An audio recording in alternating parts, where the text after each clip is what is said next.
So, as some of you may know if you follow me on Twitter, I took part in my very first Digimon TCG Set 1.0 tournament for the English format this past weekend. I got second place, and I played Red Gallantmon.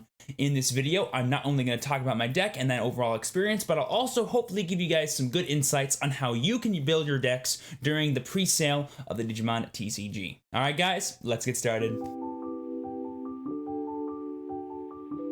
Welcome back everyone, my name is Steven Rodriguez, I'm your true champion, and boy oh boy do I have a very special Digimon video for you guys today. Like I told you, I took part in a very special webcam invitational tournament for the Digimon TCG, hosted by my boy Razor_HMG. Thank you so much, man, much appreciated. If you guys want to check out any of the VODs from the tournament, I'll leave a link down below, as well as a link to the Digimon TCG Discord, so in case there's any other cool tournaments like this in the future, you can partake in them yourselves. So not only am I going to give you guys like a mini tournament report slash a deck list for my actual Red Gallantmon deck that I made using the cards I pulled from my half a case opening this past weekend, I'll also do some commentary of the gameplay from the finals, as well as hopefully throughout this entire video give you some nice peppered insights on how you can apply the thoughts that I did when it comes to deck building, so you can get your own pre-sale decks for whatever color you want ready to go for any potential tournaments in the future or the very official Bandai webcam tournament happening in December. If you guys are excited for the continuation of some awesome Digimon TCG content, be sure to smash that like button, subscribe to the channel, and click that bell for notifications so you know when my videos go live for you. I think something like 60-ish% of you guys actually aren't subscribed that watch these videos, so just know that I do post videos with the Digimon TCG every single week, along with all kinds of other TCG and anime related content, so if that kind of stuff interests you, just know that subscribing is always an option. And if you have any lingering questions or want to explain anything further, feel free to leave them down in the comments below or hop into my Twitch channel. I do go live every Tuesday, Thursday, Friday. I spend a lot of time in just chatting, and I love talking about the Digimon TCG with you guys. We do it quite a lot, so feel free to come stop by, ask some questions, and hopefully get some live answers from me. Links to my Twitch down below, as always. But without further ado, what do you say we hop over to the tabletop setup and show off my very first IRL deck profile for the Digimon TCG Set 1.0 format. Alright guys, let's begin. Alright guys, here we are at my brand new tabletop setup. Some of you guys might recognize it from the actual box openings I did this past weekend for the Digimon TCG. I'll be doing this for any future IRL deck profiles, either for this game or any other game that I play moving forward. Now really quick, before I get into this deck list, I want to stress one more time that this was made using cards that I pulled from my pre-sale product. I did have the option to build other colors like green, yellow, and even a really solid blue deck that I really wanted to give a try, but I decided to go for this instead because I've been testing this a lot for 1.0 as like my favorite version of Red, and the fact that I was able to build pretty much a 99% completed list out of my pre-sale product made me want to give this a try. However, I did have other options, so in case your pulls weren't exactly what you wanted to build, there are definitely going to be more options for you depending on what you're willing to play with slash what sacrifices slash changes you're willing to make, and hopefully I can give you guys some good examples on some things you can change out in case you don't have the exact perfect cards you want for your given list. But first things first, as always when it comes to deck lists here on my channel, we're going to start off with the Digi-Eggs. I am playing the full 5 Digi-Eggs in this deck, making them 3 Yokomon and 2 Koromon. In red, the name of the game is going to be Pressure as well as DP Power, so that way you can make your dudes stick on board whilst giving damage to your opponent or clearing their board. And these two cards, while they're not as good as Digimon, they are the best eggs we have for achieving this goal. We have 3 Yokomon.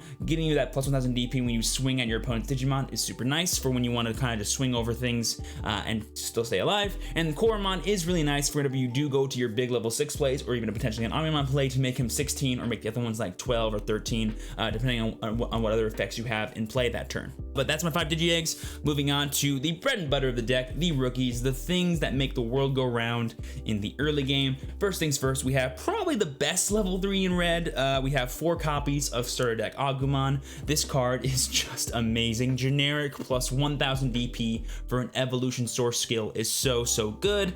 It is literally the best card I want to see in my opening hand. It's a free +1 to hand after I evolve it on the raising or breeding area, and it can just make my dudes really big in the future. Comboing this with cards like Yokomon to get plus 2000 when you're swinging at your opponent's Digimon can let you get over pretty much anything you want to, which is super nice. I love this card, would never play less than 4. Moving on to what is, in my opinion, the staple number of vanillas you should play in red right now. We are playing 3 Monodramon and 3 Biyomon. We're playing an even split of these because we want to kind of play around Omnimon as much as possible, but usually it never really comes up anyway that actually matters, so this is always a good number to have. Having just 10 really solid cards that you can use just to have really good memory efficient turns, slash just accelerate your evolution source skills is really nice. And while this deck may not be like a turbo Omnimon where like you're really trying to be as memory efficient as possible, our goal is still to have really decent boards in the early game slash kind of halt our opponent whenever we can. So if we can end off our turn by giving our opponent 1 memory and just slapping one of these on the board, we're gonna do it. That's pretty nice for us in terms of gaining overall board advantage and pressure against our opponent. Now, rounding off our 14 total level 3s, I am playing something kind of weird here. I am doing 2 copies of Digimon and 2 copies of the promo box topper Agumon. In an ideal world, I would play 4 copies of the Agumon to combo with my Metal Greymon memory borrower that I am playing at 4 in the deck. However, I only have 2 copies of this card. I don't have a full 4, so instead of just like maxing out on my vanillas, I decided to play another power gainer in the form of Digimon, and honestly, Digimon came in super clutch. It's essentially like you're playing the 5th and 6th copy of starter deck Agumon. It just has a different kind of requirement to actually activate the plus 1000 DP. Your opponent needs to have 5 or more cards in their trash, and honestly, that is super easy with how much removal and just how much damage we do with this deck throughout the game. So honestly, Digimon came in super clutch. Moving forward though, with how often I do use Metal Greymon to attack and kind of gain advantage in this deck, I will try my best to get my 4 copies of this Agumon, but for now, Digimon is a perfectly fine substitute, and if you don't have any of these, by all means, playing 4 Digimon is super cool. And that's pretty much it for the level 3 lineup. Like I said, we're playing 14, and now while this deck isn't really super focused on being as advantageous as possible, you know, drawing as much cards as possible, getting to your turbo cards, getting to level 6 ASAP, having 14 is a really good number because it just lets you keep up your memory efficiency, get to your champions faster, and can just get in more damage slash more draws for you to find certain cards you might need in the late game. But a cool thing about this deck actually is that red actually has a really cool thing where it can kind of play out its hand. You don't mind playing level 5s from your hand just hard, and that can really transition you to powerful level 6 turns, which is super cool. So you don't really need this many rookies in your deck. I personally like it just for the cycling of our cards. Moving on to level 4s, we are playing a full 11. First things first, we have the staple ones for red. We've got 4 Digimon, really solid vanilla. Again, adding to that memory efficiency, adding to that ability to cycle through our deck, and just being a 6,000 DP body that we can make into a 7 or even possibly 8 thanks to our DP power gain effects is super nice for clearing board and getting in really good early damage. Against Rookie Rush, this is your main attacker because once you get an Agumon underneath this guy, you swing over their entire deck, and it's super nice just to never die to security, and it's just a big body that you can use just to get damage out there slash accelerate faster to level 5s. Really solid. Love seeing this in the opening turns. Giving my opponent only 1 memory during their turn is really nice. Moving up next, we have some more staples for the level 4s. We got 4 copies of Cordramon Green, our blocker from the starter deck. Honestly, super clutch card. Being able to just halt lethal swings against your opponent, make it to where they need to find a way to either kill this or get a board big enough just to kill you despite your blockers is such a nice way to sort of demand stuff out of your opponent, and these can literally save you in so many matchups like purple, blue, and even Rookie Rush, obviously. So, love this card. It's great at 4, never cut it less than that unless you just like never care about taking damage, which red kind of does care about taking damage sometimes. And finally, the one sad thing about this deck is that I'm only playing 3 copies of Greymon from the starter deck. I do have a 4th copy of this card. I would love to play 4 in this deck, but sadly we just do not have the room. I am playing a fat amount of level 5s and a fat amount of rookies, and I don't feel like cutting a rookie for a champion is actually a good enough thing. Having that +1 security inheritable is so strong and really good for you, but frankly 3 is more than enough to close out games slash get you the damage you need to just win against your opponent. So 3 for now has worked fine. I want to play 4, I just cannot find the room. Moving on to the bread and butter of this deck, we have the level 5s. I have a lot of strong opinions about the level 5s here in this deck and cannot wait to share them with you. First things first, we have 4 copies of the best level 5 in red right now, Metal Tyrannomon. He is the 10k vanilla, 7 cost to play normally, 3 cost to evo. This card is just a body on the board. He stays there, he lingers, and he just does damage every single turn. When you apply your power gain effects to him, he becomes super huge. If you have a Yokomon plus a power gainer like Agumon or Digimon, you can make him 12,000 and swing over pretty much every level 6 in the game. That is so good for you, being able to trade level 5 for a level 6, or sometimes just beat over a level 6 when they least expect it is super nice. And if you ever have plus security with him, he can just linger and do a bunch of damage to your opponent in the early game. This is by far the #1 card that I use to actually get in for damage, and it is my favorite level 5 in this deck. Until we get a card like Lava Garottamon in 1.5, this will never not be a 4 in my red decks moving forward. It'll always be 4. Moving on, we probably have the most spicy card in this deck. We have 4 copies of the Metal Greymon Memory Borrower from Preacher Set 1. If you guys don't know what this card does, it is a 6 cost to play normally, 3 cost Evo level 5 that has the effect when attacking, gain 3 memory, and then at the end of the turn, you lose 3 memory. This card is honestly super insane at extending your plays and can lead to some really cool combos in the late game because you can combo this card with really heavy costed cards like Terra Force or just hard dropping level 5s or even hard dropping level 6s to where you just give your opponent a bunch of memory to the point where like it doesn't matter if you give them that +3, they're just gonna max out at 10 anyway. So you're not giving them too much memory, you're just giving them a lot, and given how many cards you played during their turn, even if they have 10, most decks can't respond to what you did anyway. So it doesn't actually matter that you gave them that much memory because the amount of pressure you created kind of like outweighs what it is they can actually do in response. So this card, while it is maybe a slippery slope sometimes to just abuse it, it can lead to some pretty cool combos that can just extend your plays in a crazy way. If you ever stick 2 of these in play, that's 6 memory every single turn, which can just be insane. I love comboing this card with my Agumon promo to make him 9,000 power, so that way he can survive against security a lot easier and even swing over other level 5s that are probably rested on your opponent's side of the field. Really love this card at 4. It's so powerful and your opponent never knows how to play around it. It's so funny.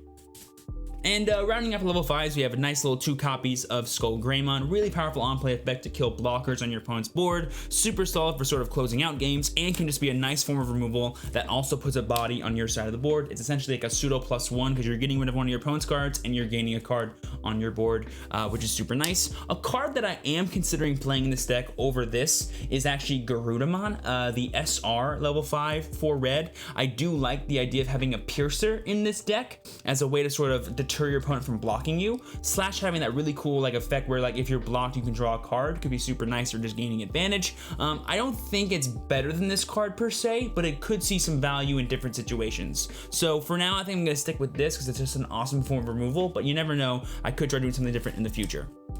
One thing I do want to mention is that I'm currently not playing any Groundramon in this deck, which is in some people's minds the best level 5 in red because it is super cheap to play. It's a 5 cost to play normally and a 2 cost Evo. It can really accelerate you into your level 6s, but like I said earlier, this deck really isn't focused on using your level 6s as the main win condition. You kind of love rushing with your level 5s and doing as much damage as possible with those, and then closing out the game with your powerful level 6s. So while you may want your level 6s in play, you don't need them in play super fast. And while this card may be really good for getting your level 6s in play super fast, he's very weak at only 6,000 DP. So if you do ever attack with him by himself, he's probably just dead most of the time. So just being able to have more powerful level 5s is what I valued more for this exact style of deck. But a deck like Red Turbo Omni would definitely love to have this card in their list. My deck is just different, and that's why I'm not playing it. Alright, moving on to the most fun part of any Digimon deck, we have the level 6s. Starting off, we have the main man, Gallantmon himself, at a full 3 copies. I honestly love this card. It is not only a great source of removal for blockers or pesky little level 5s, it's also one of the best finishers in the game. Being able to delete your opponent's security for every card they have in their trash is super nice. And once your opponent realizes that you're actually playing this card in their deck, they're gonna play differently. They're not just gonna spam the board with a bunch of dudes that you can just kill. They're not gonna build as tall, they're gonna build more wide, and it's super nice for you to play around them trying to play around you. So I love the mind games you can play with your opponent using this card. Also, when you're playing against purple, they dread the time that this card hits the board. Once this card hits the board against purple, the game is just over. It's honestly super funny. And while I may have wanted to have this card at 4 in the deck, I do think 3 was more than enough. You only ever really need to resolve his effect once a game to sort of like finish it off, if ever. So honestly, 3 was more than enough given how much cycle and draw power the Digimon card game naturally has, and it did free me up to play another card in the level 6 spot that I'll show you guys in a second. But Red Gallantmon, best red finisher, no cap. Really love this card. Really fun to build a deck around it for sure. Up next, we have one of the most generically powerful cards in red. We have 2 copies of Volcanitramon. This card against like rookie rush strategies, or when your opponent is trying to go wide to finish off a game early, is so punishing. Being able to board wipe anything 4,000 DP or less on your opponent's side of the field is so valuable for you. It can hit every single level 3 pretty much, and certain level 4s as well, which is super powerful for you. And a really cool thing about it is that it has inherent just security +1. So if you ever do evolve into it or just have it on board, you can just swing in for a bunch of damage, which is super cool. I will say one bad thing is that it is only 10,000 DP. So in this current format, there's a lot of 11,000 and 12,000 DP things in security just like hanging around. So it can die quite easily. And because I don't play Digimon, I can't make him super buff as consistently. So just like swinging blindly with this can be kind of punishing for you sometimes. But it hasn't really proven to be like the worst thing in the world. 3 damage potentially is still 3 damage potentially, which can be very punishing against your opponent. There was a situation where had I played a 3rd copy of this card, I might have actually won the finals, which kind of was frustrating that I didn't actually see this card. So maybe that's like a reason to play more copies of it, but I feel like 2 is more than enough for when you actually need it / when you want it. So for now, I'm going to stick with 2 copies, but I could see playing 3 in the future. And rounding off, we have 1 copy of Phoenixmon from the starter deck, the 12K vanilla for the level 6s, and this was originally my 4th copy of Gallantmon, but I don't have 4 Gallantmon, so I had to make a replacement, and instead of playing a 3rd copy of Volcanic, I decided this was a better fit because A, it's a bigger body, I can make it 13 and swing over other 12K vanillas that decks are playing, and it just is a really easy level 6 to get into play, because there are scenarios where like my opponent gives me only 2 memory, and I can't get into a Mega and still have a turn, so being able to go into Mega, still have a turn, and then potentially finish off my round with like an Omnimon is actually a super nice option. It's, again, this deck is not a Turbo Omnimon list, it is not designed to play this way, but having the option in this really neat one of was actually super nice. And there were scenarios where I was actually able to sort of turbo this guy in play with a copy of Tai Kamiya on board and just swing in for 2+ security, 13,000 DP out of nowhere against my opponent, and that caused a lot of pressure in the early game, which then led to really powerful turns later on for me. So you know what, this was a super nice one of. I might leave it in. I think it's pretty solid. I was kind of forced to play this given my card pool, and it ended up actually being super nice for me, and I did enjoy using it against my opponents. Always gotta look for those blessings in disguise, folks, always. Alright, and rounding off our Digimon, we have, of course, 2 copies of the man, the myth, the legend, Omnimon, the most powerful card in the Digimon TCG, the ultimate statement card. Not only can you just board up your opponent, but you can also just create so much pressure against them if this dude sticks on the board. I'm only playing 2 copies, partly because I only have 2 copies, but also because this deck is not designed to actually need this card to win the game. It is simply an extra form of removal on top of our already awesome removal cards like Gallantmon and of course Gaia Force. So while this card is not needed, it is definitely nice and a win more card in the deck. So like I said, that's it for the Digimon. Super solid lineup here, really consistent, really pressuring and powerful. Love it so much. Moving on to the Tamer cards, we have 3 copies of the 4-cost Memory Borrower Tai Kamiya. I'm actually on record for saying that I hate this card in red. I actually don't think it's actually that useful in terms of actually creating pressure or even gaining you that much memory even matters in red most of the time, because you're fine with hard playing stuff, you're fine with really 1 or even 2 memory every single turn. You can really advance your board quite well. However, that's really for a red Omnimon deck, and this is not a red Omnimon deck, this is a red Gallantmon deck, and in order to use Gallantmon's effect to kill 6,000 DP or less Digimon, you need to play a red Tamer, and I think that this one was the best one to play because it is super awesome to see off of a security check, and if you open with it, it's a pretty good opening turn play, which is super nice. However, I have since changed my opinion and decided that I think a card like the 2-drop red Tai Kamiya from the starter deck might be better because it's a generically good Tamer that just gives everything plus 1,000 DP, super solid, and it's 2 costs, so it can be very memory efficient for you. So not only can you end your turn by just giving your opponent 1 memory most of the time by playing this card and then getting your Gallantmon ready, you can also just like turbo into Gallantmon. So like from nothing, if you have a level 5 in play and like 3 memory, you can play this and then play a Gallantmon in the same turn. You could not do that if I was playing this red Tai because it's 4 costs and not 2 costs. So while this red Tai is pretty good, I think having some number of this or just this red Tai Kamiya from the starter deck might be better, and definitely is a thing I'm going to try moving forward. Just wanted to give you guys a heads up on that. I think this card could be super valuable for you in the future. And finally, rounding off our deck, we have the 4 copies of the strongest option card of the game, Gaia Force. Never play less than 4 copies. This card is legitimately busted.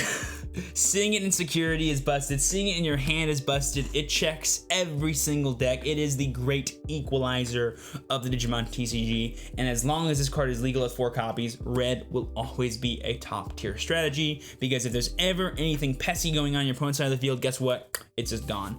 Super solid. I love comboing this card with the red Metal Greymon Memory Borrower, because you can basically use this. If you have 0 memory, you can play this, give your opponent 8, and then it doesn't matter if they get +3, because they're not getting 11 memory, they only get 10. So it's really like you only give them +2 instead of +3, which can be kind of a funny interaction. And I do love this card just so much. And there you guys go. That is pretty much it for my Red Gallantmon deck in the set 1.0 format for the Digimon TCG that I used to get second place this past weekend. I really do love this deck. I think it has tons of comeback potential and tons of ways to create pressure against your opponent in the Digimon TCG right now, and it's so much fun. If you guys have any lingering questions, be sure to leave them down in the comments below, or better yet, hop into my Twitch channel. I do go live every Tuesday, Thursday, Friday. I spend a lot of time in just chatting, and I love talking about this game, so come stop by, ask some questions, hopefully get some live answers from me. Links to my Twitch down below as always, and if you want to check out like the full like text version of this list, I'll leave it down there as well. With all that out of the way, let's see what this deck's actually made of by going over some of the games that I played from this past weekend. Alright guys, let's get started. Alright boys and girls, here we are over on Twitch. I have the VOD pulled up from this past weekend's tournament. Again, it was hosted by Rays_HMG. Thanks again, man, for the invite. It was so much fun. Links to the full VODs down below. Definitely check it out if you guys want to see more than just my games for this event.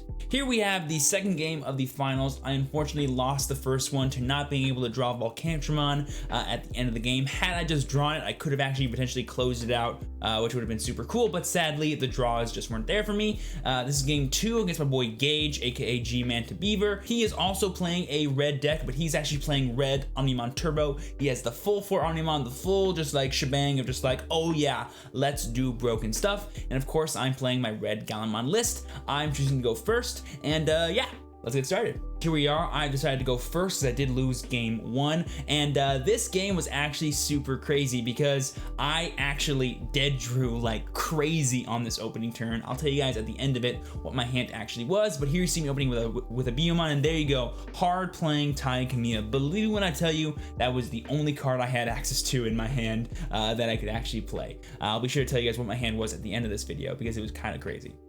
He's going on to his turn. He's going to evolve his Coromon. Like I said, he's playing Red Omni. There's the Monodramon. We're going to see this quite a lot. Really valuable memory efficient turns. He goes straight to a Dark Tyrannomon, playing the 1, draws the card again, and then he's going to choose to evolve. I think he goes all the way to a Phoenixmon here, actually, which is super powerful. Just having a straight up Phoenixmon in your raising area. Very strong. There's a Groundramon, super good card for this kind of deck. Not so good for mine, in my opinion. Let's see. He's going to potentially evolve into that Phoenixmon. Yep, there it is. Okay, he's dropping me. He's giving us the 3 though, so we didn't maximize on how much cards he could have actually played that turn, which is good for us. We're getting our 3. He has his dude right there. I'm bringing up my Biyomon. I have 3, and here you see another kind of just dead draw I have of just hard playing a Skull Greymon. No value on that Skull Greymon, no blockers in play. Just gonna hard play it for 7 and pass my turn. I wonder if he's gonna get out of the raising area. He is. He's not fearing any Terra Force I could have in my hand. A really good play out of him would be swing and then of course go for an Omnimon. Here's a security check. It's actually 12, but he has the Coromon, therefore he is 13, so his Hoomon will live against mine. Sad to see it. Couldn't be a little lucky right there. Had it just been a Yokomon, oh, the stars would have aligned right there, but nope. Sadly the security luck was not there for me, which can be a really big deal in this matchup, is what cards are in your security at what times. And here I think he's debating of going for that Omnimon play. It is a very good play, clearing off any potential Omnimon on my turn, because I can just go straight into it on my turn if I do have it in my hand. Maybe he's fearing it, maybe he's not. He knows maybe I'm dead drawing a little bit, so he wants to try and capitalize as much as possible. I think going for an Omnimon wouldn't be bad, but it is severely punished by a Terra Force if I do have one in my hand. And there we see him going for the Omnimon, giving me back the 3, killing my Skull Greymon. It is now my turn. I'm going to draw for turn. I'm going to hatch. I think I have an Evo for that. I do, sick. And I'm just gonna drop down a Gaia Force thing. Yep, there it is. Boom, super valuable. I just reset the board on his side of the field. His big thing that he wasted a lot of memory on is now gone. I give him 5 first turn, and now his board is empty. And now my dead hand is actually not looking so bad. So just thanks to the cards like Gaia Force and my opponent not really capitalizing by going wide, I was able to sort of put the pressure back on, or put the advantage back in my favor, I guess. But he still has a lot of memory to work with. He could quickly build back another Omnimon. That is the idea of this deck. Once one goes down, another one just comes right back up. It's like a Hydra in that sense. And he's already gonna be back up potentially to a level 5 here. He's debating again if he should evolve that Groundramon. He's worried, I think, because he wants to try maybe build a wider board versus a taller board. But let's see. He's gonna go for that Groundramon. Okay. Goes for the 1, draws his card. Maybe he's digging for that Ho-Oh. Maybe he's digging for something else. Sorry, Phoenixmon. I should use the correct name, huh? And not just keep using the the sub names. And there we see a hard playing of Groundramon. Wow, that's a really good, interesting hard play. Getting that blocker out. Might want to start any rookie shenanigans. And boom, I'm just gonna hard drop another Skullgreymon, killing that blocker. Super huge value turn for us. Only giving away 3 memory. He can still get up to on this turn if he wishes to, but that would be a big commitment. And if I have another Gaia Force, boom, the entire board gets reset again. He just sees my trash right there. I have a Gaia Force, a Phoenix, and I think an egg or something. I'm not sure what that other card was. Oh, my Skullgreymon. He's debating going for Ho. I think he wants to get in the damage. We'll find out together what he's gonna go for. Seeing a little bit of static here because Discord's always fun to use for remote fights like this. There you see me getting some water. Gotta stay hydrated for these things, guys. Gotta stay hydrated, gotta stay focused, gotta stay relaxed in these situations. Every time it's not my turn, my hand's really just in my pockets like this, just like, I don't need to do anything. There we see a Biomon, okay. And there we see, is that, oh, this is that game. Okay, he's gonna hard drop this Volcanic Dramon, getting rid of these 2 dudes. I think he decided not to evolve and try and go for an Omnimon play because he was afraid of being punished by Terraforce, so he's playing around that. But let's see what he's giving me the option to. I have 10 memory to work with, so I can do quite a lot if I want to. There you see me going for that super big Gallantmon. I'm gonna kill his Groundramon using that. He's gonna count his trash here, which I believe is gonna be 10 cards once this Groundramon goes in there with all those sources. Really powerful play by me, and super punishing to him for not actually evolving that Groundramon. Since it is 6,000 DP, it does die. I'm not gonna swing. He already loses 1 because he has more than 10 in his trash. He said he doesn't have 20 yet, but it is just a guaranteed. And then this swings for 11.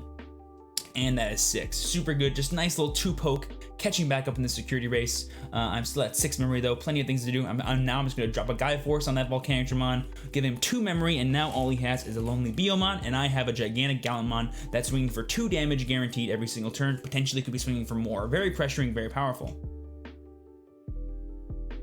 There we see the Agumon evolve, getting that free +1. Sorry, that free draw to card, I should say, not really a +1, but I always consider it a +1 because it's a +1 dig through your deck. He's super, I've got him in a super crazy bind. Guys, when I tell you what my hand was in the opening turns, you're not gonna believe this kind of comeback here. But it's pretty intense. He's just gonna Gaia Force of his own, give me 6 memory again, killing my Gallantmon. All right, it's my turn, I draw, I go up to Monodramon. And now I'm just sitting pretty. I can do lots of really good things here. I think I'm gonna try and build up my board though before going in. There you see me going for a nice little cheap Dark Tyranno, getting that draw. Still have 5 memory to work with. I might go up into a Metal Tyranno. I might swing with it. There we see a Biomon. I probably want to evolve first. Yeah, okay. And then I want to end my turn with the Metal Tyranno potentially if it's in my hand. Yep, there it is. Sick. Give him 2 memory again. He just has 2 little dudes right there. He could build up to Ultimate if he wants to, but then I can just respond to it really well if with another Gallantmon, if it's a Groundramon, or just with whatever I want to, depending on what it is. And now my board is looking super cool. I can make a Mega Play next turn, or I can just go in with Metal Tyranno if need be. And I have a blocker in case any like weird aggro shenanigans come out of nowhere for him. Super solid. And again, he's just like, okay, well, what do I do now? His board is so much better than mine, is kind of the idea here. Gaia Force could be good, but people don't like wasting removal cards like that on a Metal Tyrannomon. They feel like it's not worth it, when I promise you it actually is, with how pressuring that card is. I'm just asking how many cards are in his hand, so I want to just like understand like what it is he's able to do versus what it is I'm able to do. I think I have like 5 or 6 cards in my hand at this point. Maybe a little less, honestly. I've been like literally just playing every card from my hand that I've been drawing. Like every top deck was like super hot, and I was kind of playing a lot off my top decks this game, but I was able to come back thanks to them, which is super cool. There we see a Greymon going to 0. Okay, super solid card, getting that just extra security attack potential later on. And there we see the Groundramon giving us the 3 thanks to our Tai Kamiya. We draw for a turn, we hatch, we evolve probably. Sick, we get the Gyumon, awesome. That plus 1000 DP is live, which is just lovely. This would be a great turn for another Gallantmon, but if I do have it, I might want to save it for that Groundramon if it ever comes into play. I'm just gonna go for the Greymon here, and then I'm gonna swing for the Metal Tyranno, see if I can't get any value off this. He reveals a Phoenix. It is 10 to 10, sadly. I don't have Digimon. Had I had Digimon, it actually would have lived, which is again another reason why that card is just so good, and I cannot believe it's not 1.0. I lost my Metal Tyranno, but I do have another one that's right there in the back, and that one does have +1 security attack, so I will be able to swing for lethal next turn if we don't see any shenanigans in security or any blockers coming from my opponent. He goes for a Phoenix. He swings for that +1 security, 2 damage. I'm debating blocking it. I won't. I'll just take the 2 because it doesn't matter. I want to keep the blocker as a potential attacker for the next turn. And then let's see what he goes for. He kind of needs to Terra Force away this Corgimon, otherwise he does risk losing next turn, or he needs to evolve the Biyomon into a Corgimon, and then he's good to go. If he does go for the Corgimon, I have a really solid play next turn that I'm going to go for. I don't remember what he went for in this exact scenario though, so let's find out together. He's really debating something here. I mean, I think the obvious thing is that if you don't have a good card in your security, oh, and there's, oh, I was like, there's an ad, but then it's gone. Thank you, ads going away. There is the Corgimon. He kind of has to play it. He just risks losing so badly to my 2 attacks next turn if he doesn't go for it, but he's risking a lot here by going for this because it could mean that his board gets wiped, which I think is what actually happens, so that's pretty fun. It goes over my turn, I bring up the Metal Tyranno, and I think I just instantly swing with it for the +1 security. I'm kind of baiting out the block potentially. Let's see if he goes for it. If I was him personally, I would have not blocked it, I would have just taken it. And he does take it. Cool. There's the 3 and another 3. So my Metal Tyranno is safe. I could swing with this Corgimon. I could swing with it. I don't have to though. I'm just gonna play a Gaia Force, give him the 5, kill that another chicken. All these Gaia Forces are just killing all these Phoenix Mons and these big level 6s. You just give me so much value. And now he only has the Corgimon. He can't evolve that because then he risks losing to my 2 attacks. He has to find some way to control my Metal Tyrannomon and then, you know, build a board. But you can't play Gaia Force and then play other things without giving me a bunch of memory, which then lets me build a board back in response. And because I have the security advantage plus the actual board advantage, I'll be able to kind of outlast you and still create the one last attack I need to actually go for game. He currently has 0 security. 1 attack will finish it. So he needs to control my board and keep a blocker in play at the same time, or build his board back up though if he ever wants to try and win. So let's see what happens. He's going through every option in his head, trying to find the best way to win. This is a really good thing to do. Always think about what your options are. There's no time limit on this game, so it's just going to be like take as much time as you need to kind of figure out what your play is going to actually be. I would say like playing a dude plus going down with a Gaia Force is your best option. You're building your board / controlling mine. It does demand a response out of me, but you're giving me a lot of actual cards and resources to actually achieve that response. So let's see what happens. There we see the mono. Okay, potentially. He's debating it still. He's just holding on to that card. He's like, maybe. Yeah, okay, he goes for it. not until your hand leaves that card is it actually played. And there we see the Gaia Force. Yeah, playing a dude and going for the Gaia Force, giving me, I think, 6 or 5. 5. It was 5. I take my turn. I go for the Yoko. I go for that Agu Evolve. There's nice boy to see. Ooh, that nice little foiling coming through on my webcam. Looks super good. I'm not sure what I go for here, actually. I don't remember. Let's find out together. I go for the, oh, I remember now. I go to the 2 with this. Okay, I remember what I do now. Yeah, okay, and then I swing with this for the lethal swing. He has to block it, which is super cool. I don't risk losing my Metal Greymon. And then I evolve into another Gallantmon, and I kill his Monodramon, board wiping him again. I go to 1, and then I think I just play down a dude, and then I give him however much. Yep, I play on the Corgimon. He goes from 4 to 7. Thanks to that Corgimon and my Metal Greymon borrowing. And now I have 3 dudes in play. He cannot play 2 Gaia Force. And even if he does play 2 Gaia Force, he can't somehow play 2 Gaia Force and play a blocker down. He has no way to control all the cards I have in play, / protect himself from my last attack, which is the Agumon. So even if he manages to kill both these cards and play the Gallantmon and the Corgimon, I still have the Agumon. And unless he can somehow kill both these and get a blocker in play, he loses. And he can't do that no matter how much memory he has. I realized this. I went for the Metal Greymon and I made a game state that was absolutely lethal, which is exciting. So let's see what he goes for. He could evolve all the way up to Omnimon and then swing twice, but unless he has the plus security attack, which he does not have, it was not actually game, which is super nice. I think I remember him going through like 3 Greymons or something, but I just assumed he didn't have any. And even if he did, he can't go into Omnimon and still have his turn anyway, so it didn't matter. No matter how cheap his evolution costs are. And now he's like at a place where he's like, well, what am I supposed to do? Let's go ahead and fast forward a little bit. Yeah, so he goes play blocker, play Skull Greymon. I stand, I swing twice, and that's game. Because he only has 1 blocker and I have 2 attacks. But for the flex, because he gave me so much memory, I'm gonna go Omnimon, kill his blocker, and then swing with my only Omnimon that I was able to draw. And I'm like, yay. A little bit of a BM there, but you know what? It was well worth it because of the hand I had. I was so amazed that I was able to come back from my opening start. Just to give you guys a little heads up, my opening hand was a Biyomon and 4 Gaia Force. I literally opened all 4 Gaia Force in my opening hand, plus a Biyomon. On that Evo Biyomon, I drew a Red Kamiya. I was like, okay, I guess I'll play this. And then next turn, I think I top decked something else. Oh, I think it was my next rookie. I just played Gaia Force. I drew again. I was like, Rookie Evolve, play Gaia Force. It was literally, no, it was the Skull Greymon. And then I drew the Rookie in the next turn. And then I went for the Gaia Force Flight. It was, oh my God, it was so ridiculous those first few turns. I was like literally sweating in my chair here. I was like, what am I gonna do? What am I gonna do? And then he just kept playing dudes. I was like, well, I guess I'll kill those dudes. It was kind of a ridiculous game. The red Taikimia came in super clutch. Playing it early is actually really, really good on the opening turns. It does give your opponent a really good option to sort of build up a big dude, but luckily you do play Gaia Force, so once that big dude comes into play, you can get rid of it if it's a problem. So this game, I think, was a really good sign of like how this deck can kind of come back / deal with maybe a dead kind of hand. I was hard playing level 5s in the early game. I wasn't doing the best. My opponent was gaining so much advantage, but I was able to counter that and fight my way back using powerful cards like Gallantmon and of course Gaia Force. So this deck is super fun, super cool. Hopefully I showed off a really good way for you guys to actually use it and pilot with it. Hopefully you do enjoy it if you do give it a try for yourselves. And boom, there you guys go. That has been my Red Gallantmon second place deck list and sort of gameplay demonstration from this past weekend's Webcam Invitational tournament. If you guys did enjoy, be sure to smash that like button, subscribe to the channel, and click that bell for notifications so you know when my videos go live for you.